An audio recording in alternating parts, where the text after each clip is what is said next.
Hi guys, this is Smriti Tripathi on behalf of CLAT and I'll be dealing with the English section of the CLAT paper.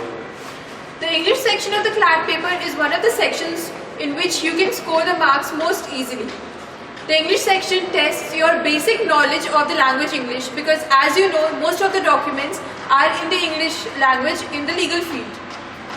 In the English section, you do not have to go in depth of the whole syllabus.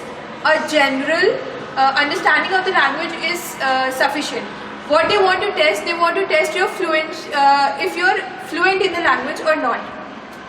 In the English section today, I'll be dealing with items and phrases first of all. Items and phrases, for example, if you are preparing for items and phrases, technically you are not supposed to or you are not expected to learn and know each and every item and phrase of the language, but the most common ones are as in the exam. Items and phrases are a set of words, a group of words that are used in the same sequence. These items and phrases, these phrases are used to beautify the language. These phrases usually they differ from the dictionary meaning of each and every individual word. For example, if there is a phrase, "It's raining cats and dogs," then literally it would mean that cats and dogs are falling from the sky. But "It's raining cats and dogs" does not mean that whenever this phrase is used, it does not mean that they are actually falling from the sky, but it means that it's raining heavily. Therefore, you are supposed to know the basic and the most used items and phrases in the English language, and only those are asked in the CLAT paper.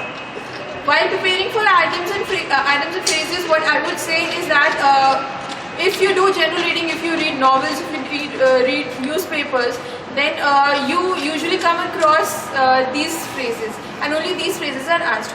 If you feel that you are not well versed and you want to prepare for this section, then what I would suggest is that you take out a piece of chart paper, you write down the most common items and phrases. A list of most common items and phrases can be found on our material provided by CLAT. You can write those phrases on a piece of chart paper and you can hang it where you can see it daily. Whenever you are at your leisure, whenever you're just sitting, you can look at these phrases and then you can recall the meaning. Now a situation may arise where you might not know what is the meaning of this particular phrase. Then generally what happens that the phrase it denotes the theme of the meaning. For example, I'll explain it with an example. If somebody says that "Don't cry over spilled milk," you do not know the meaning of this phrase, but if you analyze this phrase once, then this does not mean that milk has been spilled and somebody is crying over that, but it means that something has been spoiled and people are wasting time over that.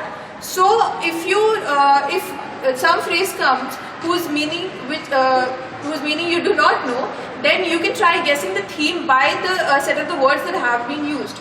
I think that's all for items and phrases.